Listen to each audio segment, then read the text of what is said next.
Hola, hola, ¿qué tal? Y bienvenidos a un nuevo episodio de ¿Qué IA está pasando? El podcast de Evo Academy donde hablamos de tecnología e inteligencia artificial. Hoy día me acompaña Jonathan Vázquez. Hola Seba, aquí contento porque por fin es día de podcast. Ha sido una semana bastante agotadora, pero ahora ya estoy con nueva energía de por fin hablar hartas cosas entretenidas el día de hoy. Muy bien, estamos aquí para hablar de qué IA está pasando, pero también nos está acompañando hoy día Nolan Gaete. ¿Cómo estás, Nolan? Hola, bien, bien, ¿y tú? Todo bien. Y hoy día vamos a hablar de un tema técnico y después vamos a avanzar hacia las noticias. Y este tema técnico son los agentes. Y no estoy hablando del agente Smith o de otros agentes que vienen a perseguir al protagonista de las películas, sino que estoy hablando de los agentes en el contexto de la inteligencia artificial. Entonces quería preguntarle a nuestro experto, PhD candidate, el candidate es para el grado perdón, ya hemos hablado de esto en los episodios pasados del podcast, Jonathan Vázquez, para que nos explique qué son los agentes. Hoy siempre que dicen que soy un PhD candidate, aunque sea un grado de perdón, como que me genera una presión adicional. Debo admitirlo, debo decir eso. Lo siento, pues parte del grado, po. Ok, mira, lo vamos a hacer súper corto y sencillo. Un agente es una entidad, tiene la capacidad de sensorear su ambiente, o digamos, tiene sensores que puede tomar cierta información. Esa información la considera en su parte interna, toma una decisión, y esa decisión conlleva a una acción, que esa acción generalmente puede modificar o no su ambiente, y así sucesivamente, nuevamente puede sensorearlo, y después tomar una decisión y a tomar una acción.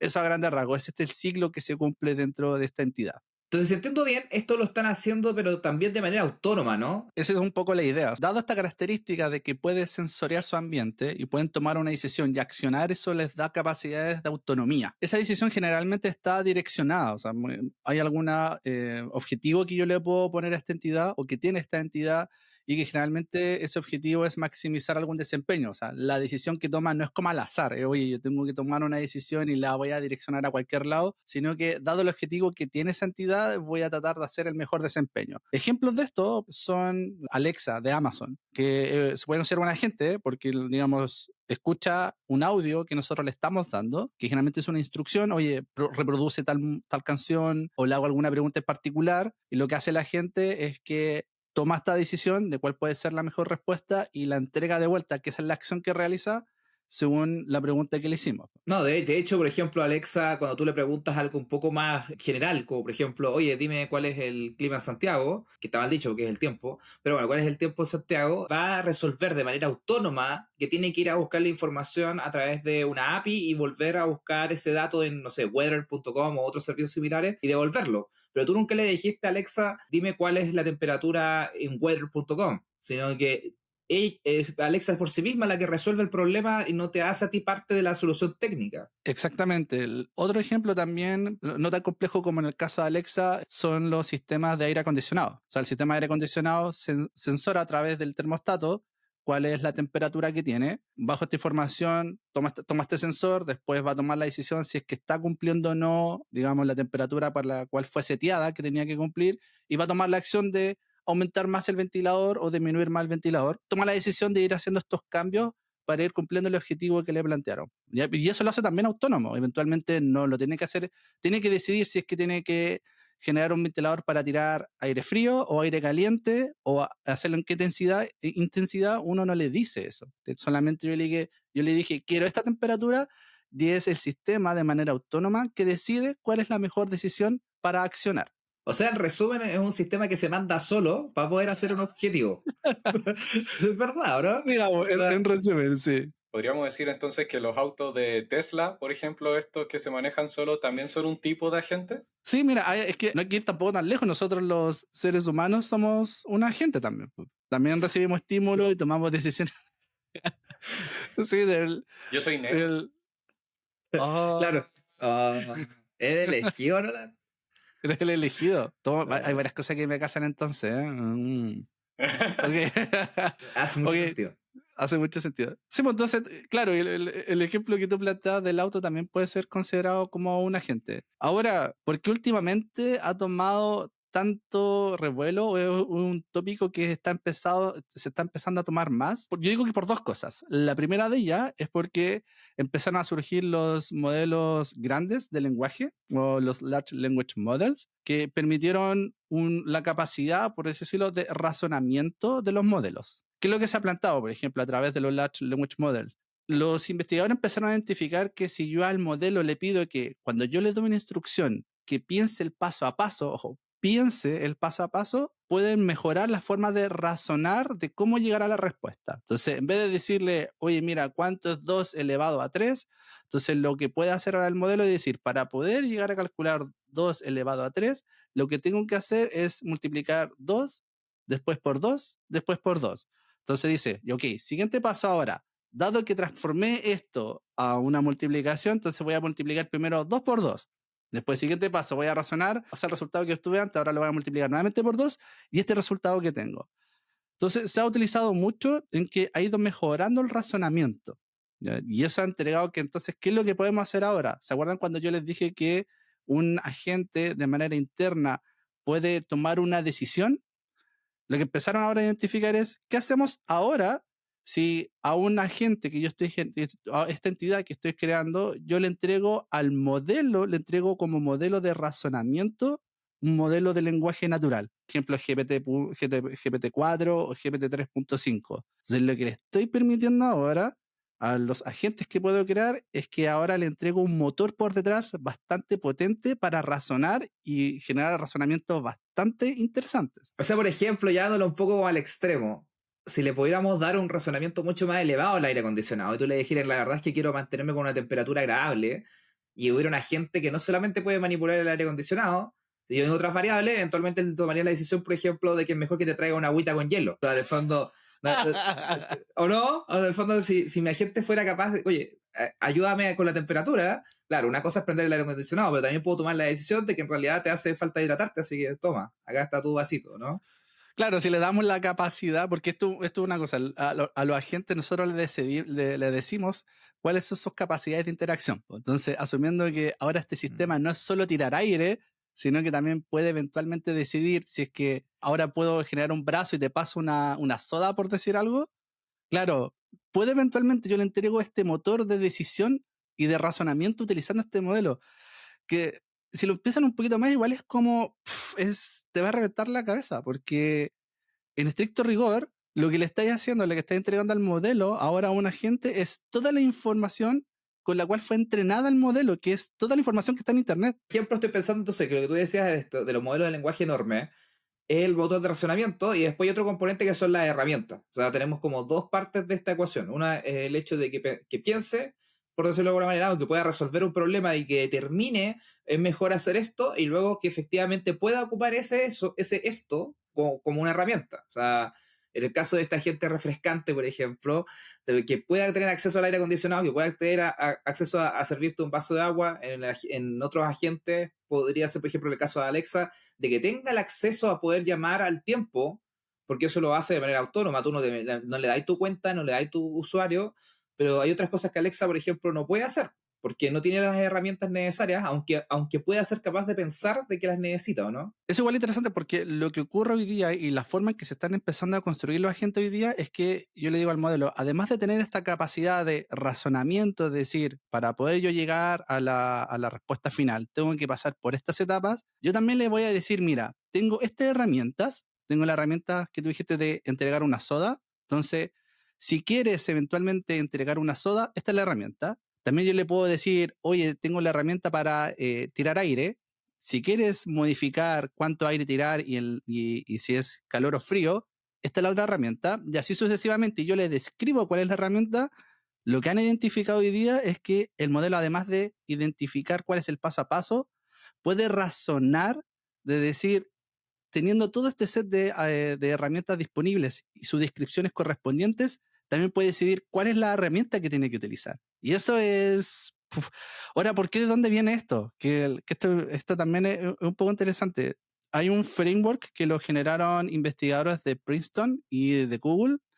Otra vez Google haciendo cosas para que todo el mundo se beneficie y ellos sacan pocos réditos de esto, aunque ahora hace poco lo están haciendo, que lo tiraron en octubre del año pasado más o menos. Y que el artículo se llama React, que es un framework que, ojo, no fue pensado para los agentes, ¿ya? Fue pensado para mejorar el desempeño de los modelos de lenguaje, que busca los mejores de dos mundos de los modelos de lenguaje, que es el razonamiento del que estamos hablando ahora, y el segundo, el de accionar, que es el que estamos hablando ahora últimos. El razonamiento es qué etapa yo voy razonando por las etapas que estoy actuando, y el acting, que es el segundo que le agregan, es yo voy a planificar y voy a actuar en estas etapas o estas acciones yo voy a hacer para llegar a la etapa final. Quiero hacer una pequeña pausa ahí, porque de nuevo estamos con estos problemas de branding, que yo sé que tú me decís que no importan, pero hay algo que se llama React, que es mucho más popular que este framework ahora,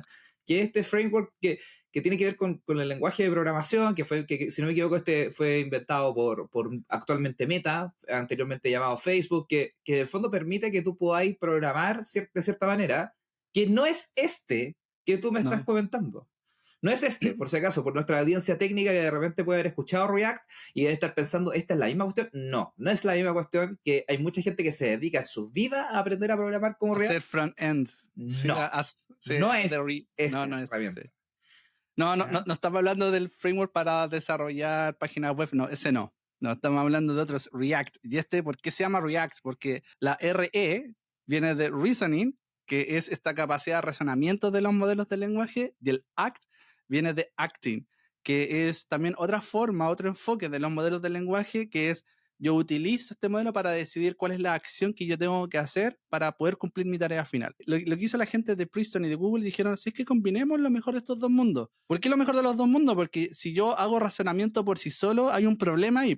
Cuando yo empiezo a razonar por sí solo, lo que está haciendo el modelo es que está razonando con la información que ya contiene o la representación interna de sus pensamientos. ¿Y qué es lo que hemos encontrado cuando hacemos eso? Que genera, de repente, se empieza a convencer a sí mismo de ciertos datos que no son reales o de alguna otra forma me tiene que sí o sí entregar un texto. Y eso nosotros lo conocemos como alucinación. ¿Qué lo puede hacer? En mi pensamiento, de repente, se ha visto que empieza a generar paso a paso y cuando necesita alguna pregunta, responder algo, genera un dato que dentro del texto parece muy real, porque es muy probable que ese texto el que debería completarla, y como por ejemplo una cita de algún artículo, entonces se inventó esa cita de ese artículo dentro de su pensamiento y ese fue el que te lo agregó en el texto final.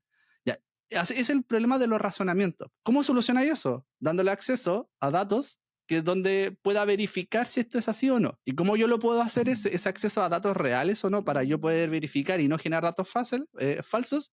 A través de este segundo enfoque, que es el acting. Si yo ahora al modelo le digo, mira, dentro de tu planificación, verifica primero, entonces ahora voy a solucionar este problema del alucinamiento a través del acting, entonces el modelo ahora va a actuar y probablemente va a ir a buscar la información antes de decir, ya, esta es la cita que responde a tu pregunta. Entonces, por eso juntan los mejores de los dos mundos. Estaba viendo un ejemplo que viene en un artículo spoiler para la gente que está en casa, que estás redactando tú. Cuando uno de estos robots tú le preguntas quién fue el entrenador de Chile en la Copa América cuando la ganamos, como Chile, en la primera vez. ¿Nos puedes hablar un poco más de ese ejemplo y de cómo en el fondo estas diferentes opciones de pensar se dan en ese caso?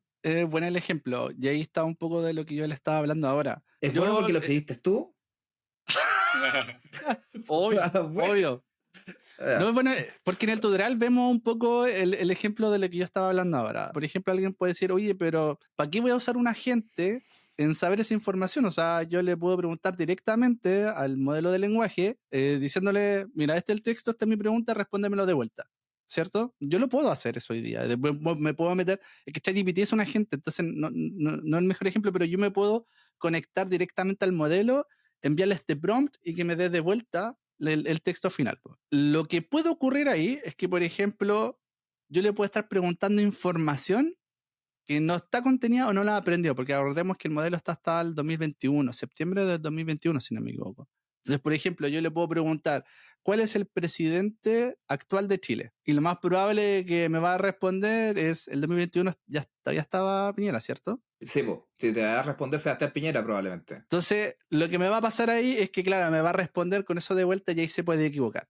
En el caso que el ejemplo que tú diste, yo le preguntaba no solamente de cuál era el DT, sino que le preguntaba cuál era la edad del DT, que era en ese momento en que Chile ganó la Copa América. Y lo que hacía el modelo es que, mira, la edad de vuelta me decía es de 46 años. trataba de responder de manera directa la solución sin hacer un razonamiento previo. Lo más probable de la edad de un DT va a ser de 46 años. Ok, de un DT genérico, de cualquier... Okay. Exacto. Ahora, ¿por qué ocurría eso? Por el ejemplo que te decía anteriormente del razonamiento. En cambio, si yo le digo, hazlo a través de ahora del razonamiento y además te doy la facilidad de actuar, de ir a buscar esta información, ¿qué es lo que va a hacer? En vez de llegar y decir cuál es la edad probable, te va a decir, a ver, para poder yo saber cuál es la edad del DT, primero necesito saber cuándo ganó Chile la Copa América. Segundo, necesito saber quién era el DT en ese momento. Tercero, necesito ir a saber la edad, el año en que nació ese DT. Y cuarto, calcular la diferencia entre la fecha en que nació Chile y... Perdón, que nació Chile. La diferencia entre que... Bueno, es que en realidad Chile nació como campeón ahí. 118 con la Junta con Independencia, ganamos la Copa América. Es que sé que ya estoy pensando en el 18, se me vienen las fiestas patrias, entonces ya estoy pensando ahí Entonces, la edad el año en que Chile ganó la Copa América y el año en que nació el DT de ese momento y calcula la diferencia y ahí tengo la edad. Por eso el framework te pide hacer esto. Entonces, para yo primero, ya hice el razonamiento de estos pasos. Entonces ahora dice, para yo saber cuándo ganó Chile la Copa América, probablemente lo tengo que ir a buscar. Y ahí entra el ACT entre medio.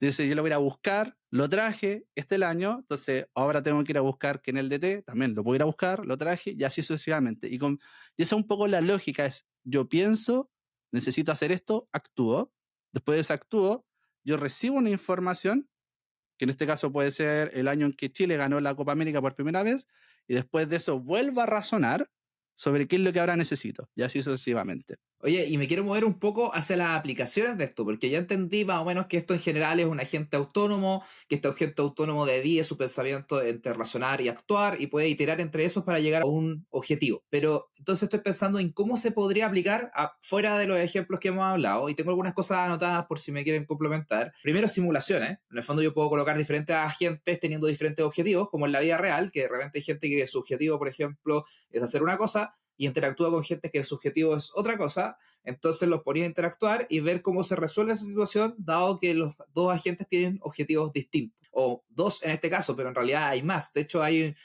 un paper, creo que fue, que publicó Stanford como en abril de un juego donde los agentes tenían diferentes opciones y uno podía ir viendo qué es lo que pasaba en ese juego con estos personajes, que todos tenían diferentes cosas. Pues uno, por ejemplo, quería ser el mejor agricultor, el otro quería ser el mejor comerciante, por lo tanto los dos llegaban a acuerdos de que en el fondo lo que se cultivaba, el comerciante lo podía tomar, ese tipo de cosas. También te puede ayudar a hacer trabajos que puedan hacer dos agentes en conjunto. Yo, por ejemplo, vi un ejemplo de un agente que tenía a cargo escribir una buena constitución o escribir un buen texto legal dado las restricciones de Chile, y había otro que tenía el mismo objetivo pero dado las restricciones de Perú, y se ponían a hablar en el fondo para poder llegar a un texto que fuera mejor, dado que uno conocía un set de información y el otro conocía a otro.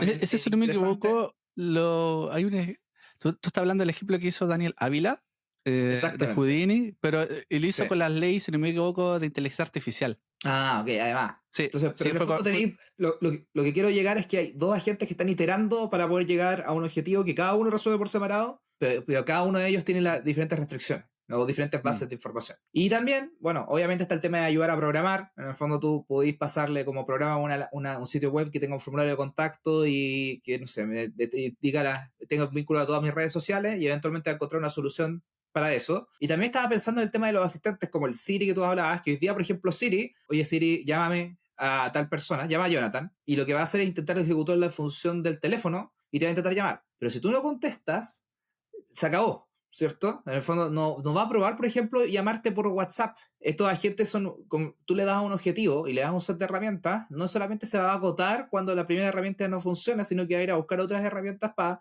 poder resolver eso. Quizás si tienes iPhone, la mejor respuesta va a ser FaceTime, porque FaceTime está integrado con tu computador y eventualmente tu celular está lejos. Pero normalmente Siri hubiera agotado la primera opción y se acabó. Si en el fondo lo tomas como un agente, puede hacer más pasos hasta cuando pueda lograr su objetivo. Estas aplicaciones me parecen súper interesantes. De hecho, creo que estamos viendo una muy presentadora, que es el tema de Code Interpreter. Code Interpreter es este modelo que ocupa para razonar ChatGPT 4, pero además tiene como herramientas el hecho de que puede conectar y ejecutar el código de Python. Y eso hace de que el agente pueda resolver problemas que el otro no, porque puede ir a buscar herramientas, puede decidir, este es el mejor momento para programar, este es el mejor momento para ejecutar pandas, para ejecutar NumPy, que son librerías de datos, y devolverte una solución en base a eso, cosa que GPT-4, que es un modelo de lenguajes, no podía hacer, sino que esta gente, que es el modelo de lenguaje más esta herramienta de Python, sí puede hacer. Eso son varias. Hay otro también, pero que, bueno, que también aparece en el tutorial que estoy escribiendo, es que se le llama el agente Pandas Data Frame. Esto también un poco me voló harto la cabeza. Que lo que hace es un agente, también está basado en React, en este framework de razonar, actuar, pero adicionalmente tiene acceso a un data frame. Data frame, para la gente que nunca ha escuchado eso, es básicamente la versión equivalente de una hoja de cálculo de Excel, pero metido en el entorno de Python. O sea, en resumen. Es una tabla común y corriente que todos conocen. Sí, pero, pero en Python. Sí, y bueno, no le bajó harto ahí el nivel, pero es una sola. Sí, es el primer acercamiento, pero también yo puedo hacer acciones sobre esa tabla. Claro. Y la puedo manejar mucho más rápido, pásame cierta columna, filtra, etc. Es como una versión avanzada de una tabla. Pero bueno, tiene acceso a un data frame, entonces yo le puedo hacer preguntas sobre ese data frame y ocurren cosas interesantes porque yo le puedo hacer consultas súper complejas que no son solucionables en un solo comando. Entonces, que eventualmente primero necesitas filtrar, después de ese filtrar necesitas calcular el máximo sobre ese filtro, después ese dato del máximo lo utilizas para ahora ir a buscar el producto que aparece en ese máximo y así sucesivamente. Entonces, la gracia de esta gente, y después lo pueden ver en el tutorial también, es que le hacemos una pregunta que necesita hacer como 4 cálculos antes y va haciendo el primer cálculo. Entonces razona, dice, primero necesito calcular esto, después necesito calcular esto, después necesito calcular esto y así sucesivamente. Ojo, y que no es lo único, que esto también un poquito lo nombraste. Hay una parte en el tutorial, que les invito también a ir a verlo, en que ejecuta un comando. Y dice PD, porque es como la abreviación de pandas, punto, y ejecuta un comando. Lo que recibe de vuelta dice, no se encontró la librería PD. Entonces, esto es lo que observa la gente. Y uno podría decir, si esto lo está ejecutando un agente que no razona, eventualmente dice, oye, encontré un error, se detiene, ¿cierto? Entonces uno lo podría eventualmente esperar. Pero lo que hace la gente no hace eso. Dice, me acabo de dar cuenta que no importé la librería. Entonces, antes de partir, primero la tengo que importar. Entonces, segundo intento es que va a volver de nuevo, corre nuevamente el código, pero agrega un comando al principio y dice importar librería. Entonces, eso a mí como me reventó un poco la cabeza. Pero aquí me viene la siguiente pregunta. Vamos a dejarlo en positivo, no vamos a decir testarudo. ¿Cuán insistente puede ser el agente? ¿Cuándo se rinde?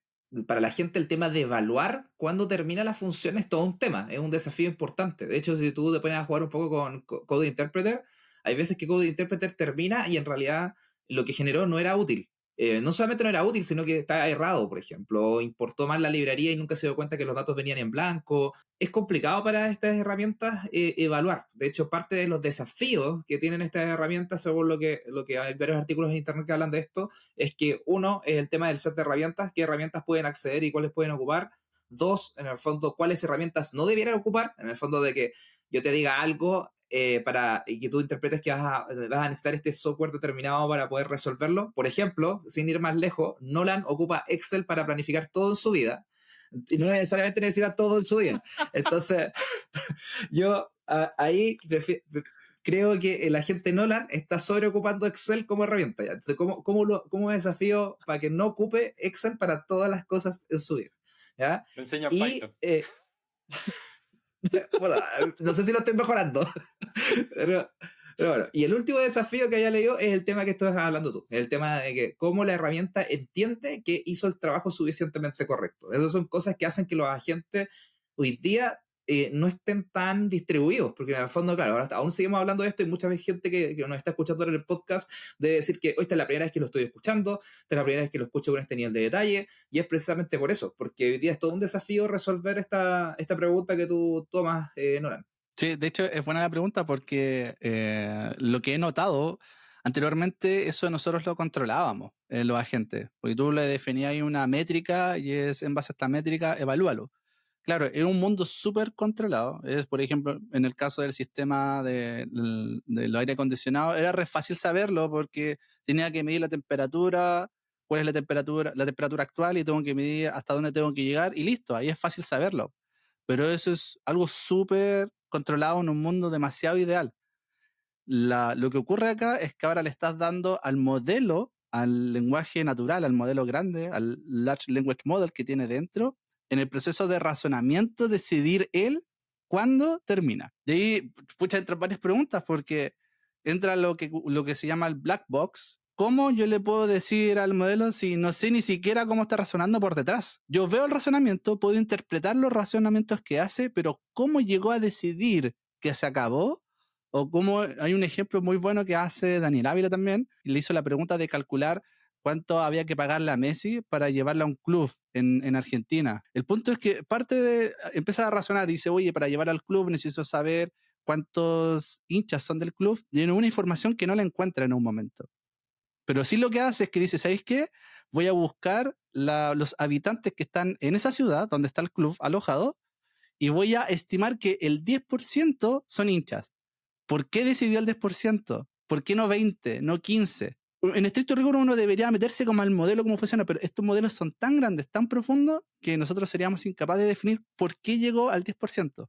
O sea, para cerrar un poco, aún estamos lejos de poder llegar al Jarvis, de llegar a la gente de las películas de Marvel que pueden resolver por sí solos, porque aún nos falta saber mucho más de cómo estiman estas cosas, de cómo usan las herramientas y cómo finalmente evalúan si están bien, pero vamos avanzando para allá y si quieren saber más técnicamente de esto, vayan a Evo Academy, ahí está el tutorial que hizo Jonathan con respecto a cómo implementar técnicamente uno de estos ejemplos. Y ahora vamos a movernos un poco hacia la siguiente parte del podcast, que es hablar de qué ya está pasando. Y creo que una de las cosas que tenemos que hablar es de lo que acaba de pasar con la revista Times, que acaba de publicar el top 100 de las personas más influyentes en el mundo de inteligencia artificial. No sé, chicos, si ustedes quieren comentar de gente que vieron en el ranking y un poco como contarle a la audiencia por qué esa persona fue destacada, quién es, etcétera. Bueno, a mí me gustaría destacar obviamente a Sam Altman, aunque ha desviado OpenAI de ser una empresa como de beneficio social a una empresa de que hay que pagarle los dividendos a Microsoft.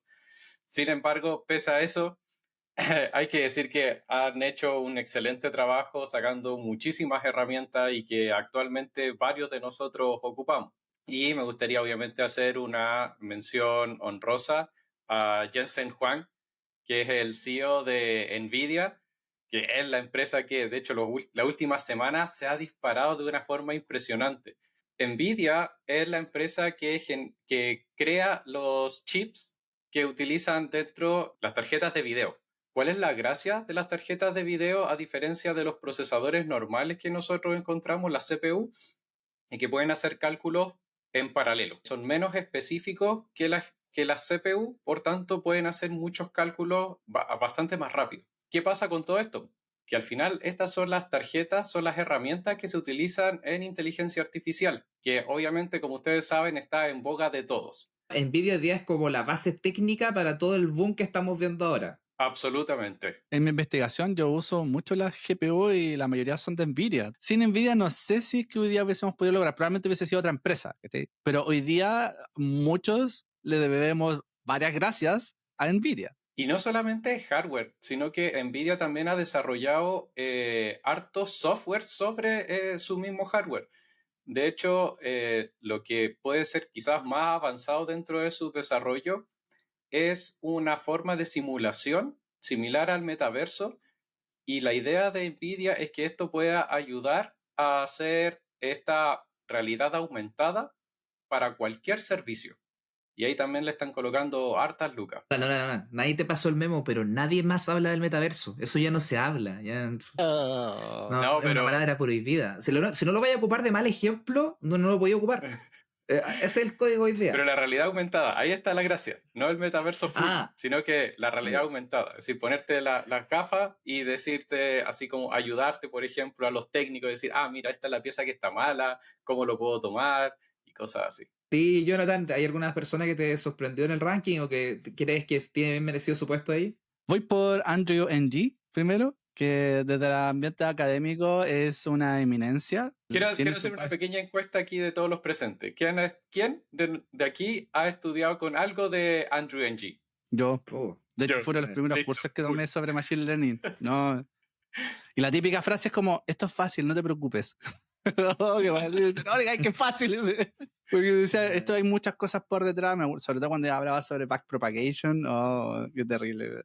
Pero, pero no, Pero es fácil. no decían, esto es fácil, no te preocupes, no hay que aprender toda no es necesario ver la parte técnica todo por detrás, pero te confundía lleno. Más allá de eso, considero que ha generado un gran impacto en la academia, considerado una eminencia de todos los que estamos dentro de lo que es Machine Learning, Deep Learning y todo esto, las herramientas detrás por inteligencia artificial, lo conocemos. De alguna otra forma llegamos a él o por sus cursos, o por los artículos que hace, o por el grupo que él tiene, deeplearning.ai, si no me equivoco, donde incluso últimamente está montando cursos gratuitos que no son solo muy técnicos, sino que también para personas que quieren aprender, por ejemplo, cómo hacer un buen prompt, sacando Bartos, cursos para LangChain. Entonces, está impactando bastante bien en la industria de la inteligencia artificial y ha permitido que gente pueda entrar a este mundo y a empezar a aprender sobre este mundo. Así es que ese es mi primer destacado, Andrew Ng. es la base educacional de todo lo que está pasando hoy día. O sea,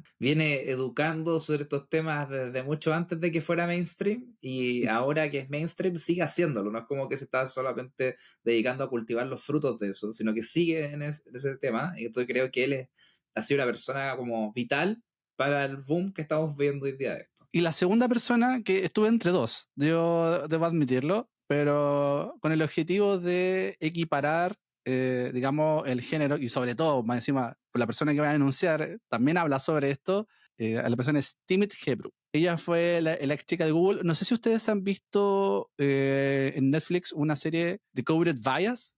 Pensé que me iba a decir One Piece con todo lo que está One pasando ahora, Piece. pero...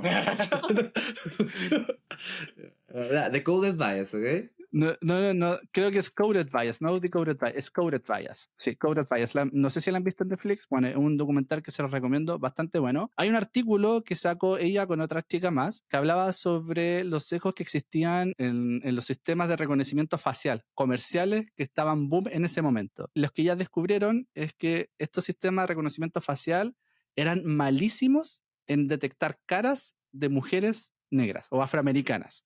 Era malísimo. Versus con hombres blancos, que era muy bueno, excelente, casi 100%. De hecho, parte de la historia que cuentan es que una de las chicas es que ella se puso frente a la cámara y el sistema no reconocía su cara. Bueno, yo creo que también es parte de la narrativa, pero ella también tomaba una máscara que era blanca con sus formas de cara y cuando se las ponía frente a la cara, ahí sí reconocía que existía una cara frente de ella. Entonces ellas generaban un boom, parte de ellas fueron un boom donde plantearon harto todo el tema de los sesgos, lo empezaron a identificar dentro de los algoritmos. Fue un poco bullado la forma en que ella fue despedida de Google. También generó varios artículos que a mí hoy día yo lo he leído sobre ello, sobre todo, por ejemplo, ha generado una cuestión que se llama como el datasheet card o el model card, que lo que plantea es que cuando vamos a entregar los modelos tenemos que también acompañarlo con un tipo de reporte que le informa a los tomadores de decisiones sobre ciertas características del modelo, cuándo fue entrenado, sobre qué datos, considerar ciertas limitantes del modelo o no, así como por ejemplo cuando uno va y compra un producto y típico, no sé si ustedes lo hacen, pero yo lo hago, leo como cuáles son los ingredientes que tiene. Nada, solo tú. Los ingredientes. Pero esto es un poco la misma lógica, pues tú compras un producto o cuando compras, por ejemplo, el champú, cómo usarlo o no usarlo. Y cosas así, ¿ya? El champú lo tiene. No lo han leído cuando se van a bañar y de repente empecé a leer todo aburrido. Lo tengo que leer todas las veces porque siempre me equivoco. Claro, ¿cómo usar el champú o no? Ya, la misma lógica la he utilizado, pero para los modelos. Entonces, Okay. creo que también ha generado un buen impacto. Hoy día últimamente está un poco más activista en el uso de la inteligencia artificial, en el sentido que hay que tener mucho más cuidado, incluso llegando casi al nivel de cómo no meter la inteligencia artificial en nuestras vidas. Pero más allá de eso, yo creo que sí o sí generó un impacto y es parte también de otro grupo de personas que hablan sobre los cuidados en el uso de la inteligencia artificial. Bueno, por mi parte quiero destacar dos personas del ranking. Ahora, yo creo que los 100 que están ahí son todos destacables, por algo están ahí, pero como no tenemos tiempo para ir por los 100, hay dos personas que yo quiero destacar. Uno es Jan LeCun, que es el actual jefe de temas de tecnología, inteligencia artificial en Meta. ¿Dónde? En Meta, Facebook. Aguante. Mira, ahí está fanboy.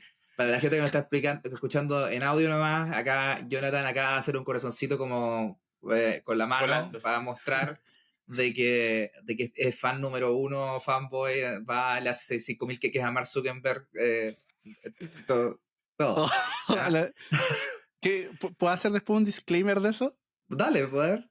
No, yo estoy, no sé si fanboy de de Mark Zuckerberg, pero sí de Jan LeCun. área sí del área de, bueno, de Jan LeCun también, pero del área de research, porque ya lo hemos hablado varias veces, de los modelos open source que han sacado y esos han ganado mi corazón. Bueno, entonces, Jan LeCun es parte de la gente que hace la vida más feliz a gente como Chasco.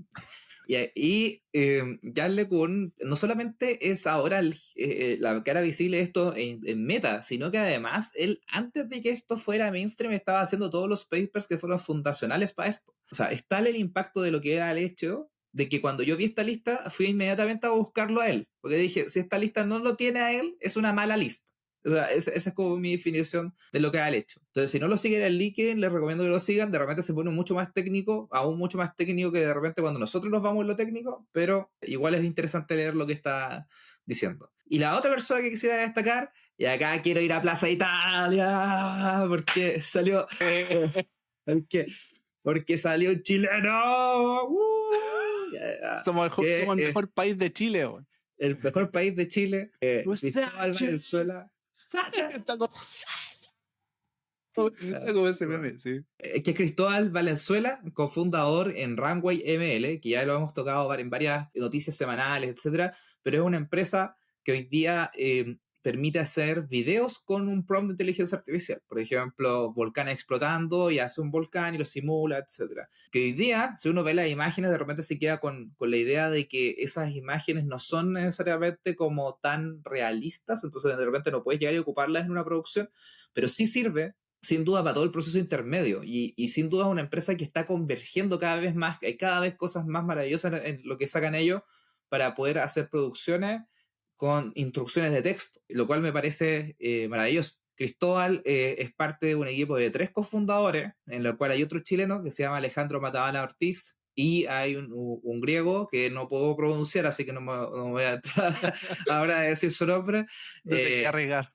No me quiero arriesgar que me funen. Y Cristóbal fue destacado en el fondo por el rol que está haciendo Runway ahora como empresa, que ya había sido destacada por el Times como dentro de las empresas más influyentes. Y es sin duda algo que queremos destacar en el podcast porque hay muy pocas personas de Latinoamérica en esta lista. Y también la crítica ahí es que finalmente Cristóbal y Alejandro lograron este éxito fuera del país, que también es un tema importante de analizar, que no me quiero meter mucho más en esa controversia, pero también, y para hacer transición un poco hacia el siguiente tema, con todo esto que pasa en la industria creativa, siempre está el tema, el copyright, el tema, y lo tocamos en los primeros episodios del podcast, cuando tú generas una obra, por ejemplo, generas este volcán explotando, o generas una obra musical, ¿de quién es la obra? ¿Es la obra del artista que dibujó lo que tú ocupaste para el modelo para poder entrenarlo? Por ejemplo, si dices, quiero una pintura en el estilo de Van Gogh, ¿es de Van Gogh la obra? ¿Es de la persona que dio las instrucciones, de la herramienta que desarrollaron?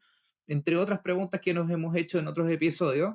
Y esa pregunta sigue pasando en algunas cosas que hemos visto esta semana, ¿ya? Por ejemplo, una de las primeras noticias que quiero comentar es el tema de que hay una canción que fue generada con inteligencia artificial, que quizá algunos de ustedes la escucharon, que era de Drake, supuestamente. O sea, en el fondo no la cantó Drake, pero fue simulado Drake, que se llama Heart on My Sleeve, Corazón en mi manga, que fue postulada a los Grammys. No quiere decir necesariamente que vaya a ganar los Grammys, pero el hecho de que el artista lo haya postulado fue toda una noticia. También porque cuando se le consultó a la empresa que está detrás de los Grammys, dijeron, sí, no debería, ¿por qué no ser elegible? Porque de cierta manera el hecho de que esta persona haya hecho una letra y después haya hecho toda la configuración técnica para poder generar esa canción, es una creación de un humano, no es 100% hecha con inteligencia artificial. Entonces ahí entra la controversia de eventualmente es elegible para este tipo de premios o no. Aún hay un gran pero, y el gran pero es que para poder postularse a los Grammys, necesitan cumplir con un requisito técnico de que esta canción haya sido distribuida masivamente. En los tiempos anteriores, cuando se generó esa regla, tenía que ver con el hecho de que hubieran copias físicas en diferentes tiendas, pero ahora también tiene que ver con el hecho de que esté disponible en servicio de streaming. Esa obra no está hoy día disponible, incluso ha sido bajado el video de TikTok muchas veces, porque esa obra está la polémica de que se le pertenece a Drake o no, porque están ocupando su estilo y están ocupando su voz. Este tema del copyright sigue siendo controversia. También es Drake, entonces también yo creo que más allá de que sea del otro, ¿no? Drake debe ser leseable y dice, no quiero nada de esto, debe estar como también bajo esa parada.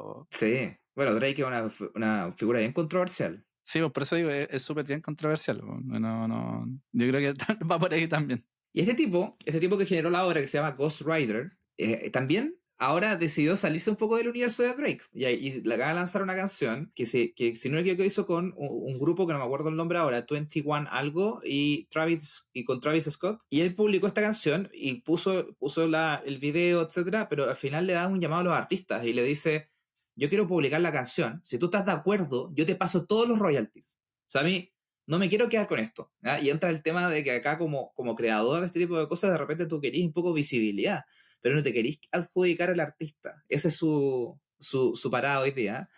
Y lo cual es bastante interesante porque, por ejemplo, Grimes, que muchos la recuerdan porque fue en un momento la pareja de Elon Musk, pero también en el fondo ya tiene todo un lado artístico que se ve menoscabado por toda la controversia que hubo con Elon Musk. Pero Grimes, que es un artista, ella dijo, a cualquier persona que quiera clonar mi voz, dale, clónala, anda a generar dinero y nos repartimos 50 y 50. Pero todo eso está pasando hoy día en el mundo de la música y es un tema bastante como controversial. Y otra noticia es el tema de que Microsoft se está poniendo a defender la gente que eventualmente podría ocupar su producto de inteligencia artificial Copilot. Y ahí, Nolan, no sé si tú nos quieres comentar un poco más de esa noticia. Mira, Copilot todavía no ha sido lanzado, pero es una herramienta que te va a ayudar a trabajar dentro de tu propio computador. Va a tener acceso a muchas herramientas, a mucho software dentro de tu computador, de tal manera que con texto, con prompt, tú puedes hacer configuraciones, incluso análisis de la data que tú tienes en tu computador.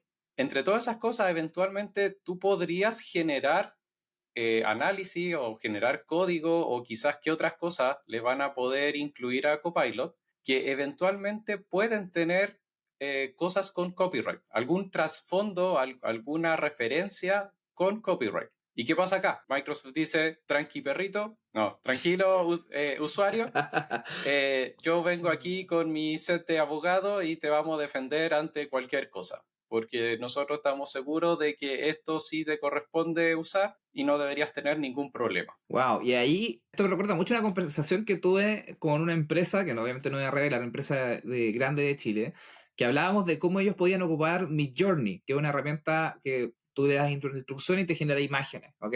Y ellos decían, yo no puedo ocupar ninguna de esas imágenes en mi vía pública ni nada por el estilo, porque me arriesgo a que eventualmente alguien me pueda hacer una demanda, a que esa imagen fue generada con algo que tenía el copyright, que es una de las polémicas grandes de todas estas herramientas desde que han sido entrenadas con información que está disponible en Internet, pero eso no quiere decir que toda la información que está disponible en Internet tú tengas el permiso para ocuparla.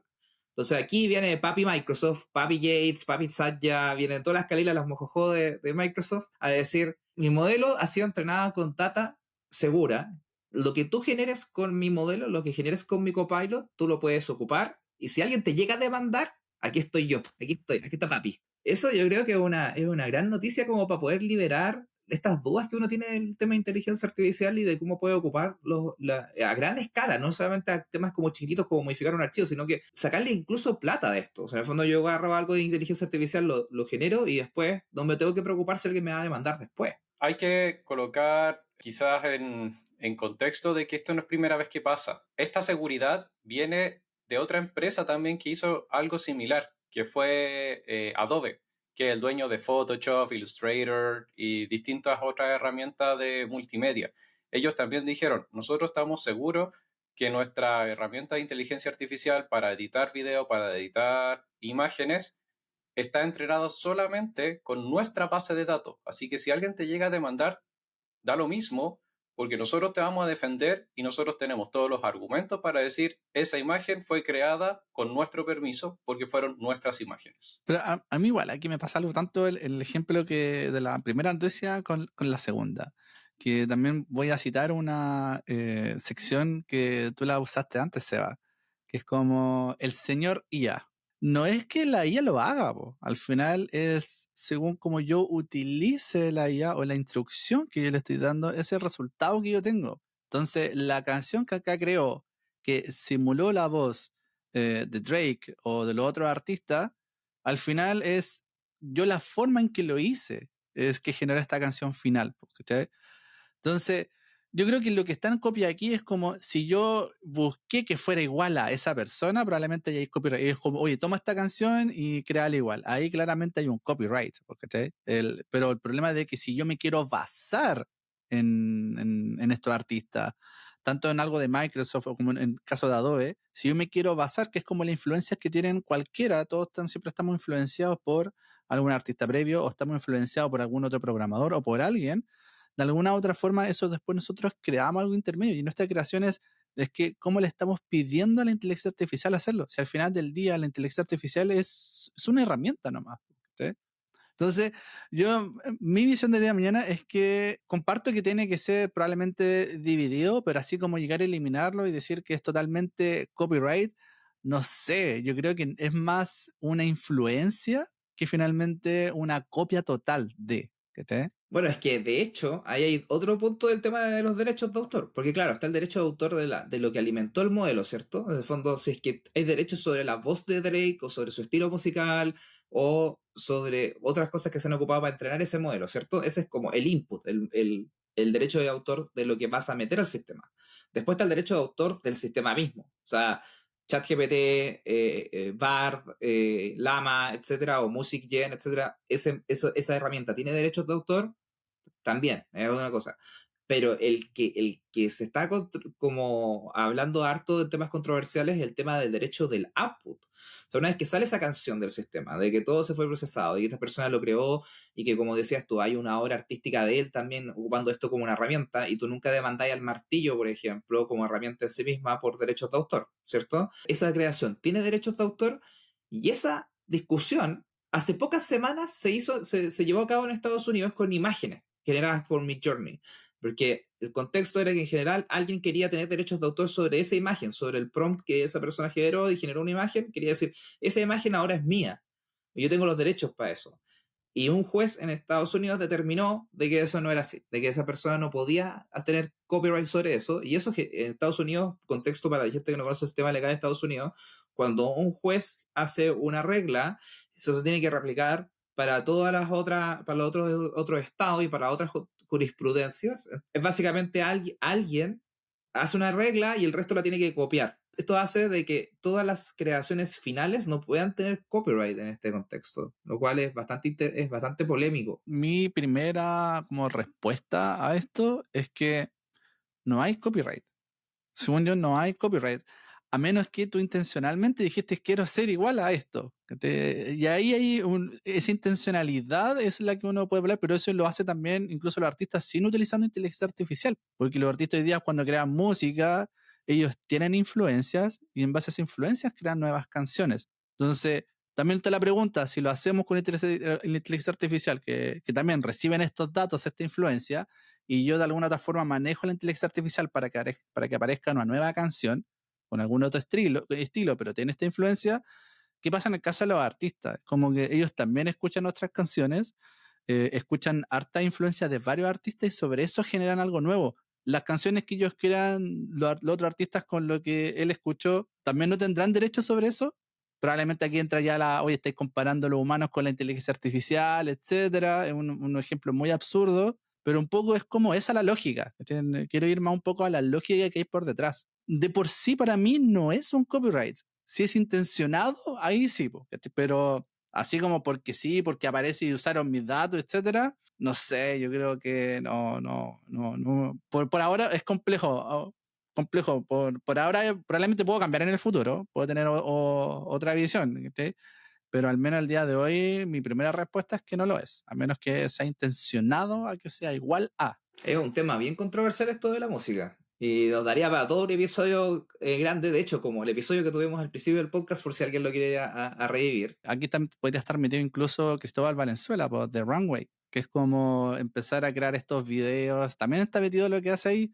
Y ahora que estamos hablando de esto de que como que hay copyright o no, o que se está copiando, se me ocurrió, quizá es que si utilizan estos videos, incluso si no me equivoco, la tecnología que ellos utilizaron en Runway también lo utilizaron para una película que fue nominada hace poco al Oscar, esa de Everything, Everywhere, All at Once, que es una película que ganó el Oscar ahora último. ¿Qué pasa si, por ejemplo, ahora utilizan eso para copiar a Pedrito Pascal? Nos van a eliminar a Pedrito Pascal porque si utilizan para hacer videos, como que no, nos van a empezar a hacer a Pedrito Pascal de manera digital, le van a quitar la pega a Pedrito Pascal. No, no puede ser.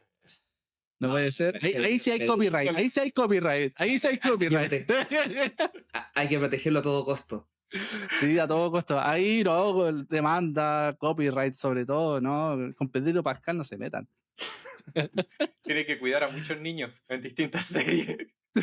Sí. Pero bueno, no, eso es lo que quería decir, como haciendo conexión con Runway y lo que estamos hablando ahora. Bueno, y con esta invitación a que todos defendamos a Pedrito Pascal, a nuestro ícono, y que nadie lo venga a hacer bullying y a reemplazar, quisiera ir cerrando el podcast, invitarlos, por supuesto, a que nos sigan en todas nuestras redes sociales, buscándonos como @evoacdm en Facebook, YouTube, Instagram, TikTok y todas las otras redes sociales que se les puedan ocurrir. También los invito a revisar nuestro sitio evoacademy.cl para que puedan encontrar cosas geniales como por ejemplo el tutorial que está lanzando Jonathan con respecto a los agentes. Hay algunos de LangChain y hay otras noticias más que hemos publicado en el sitio web. Sin más que decir, quisiera agradecerles a Jonathan y a Nolan por venir al episodio de hoy y a todos nuestros auditores por escuchar un episodio más de ¿Qué ya está pasando? Hasta la próxima. La próxima.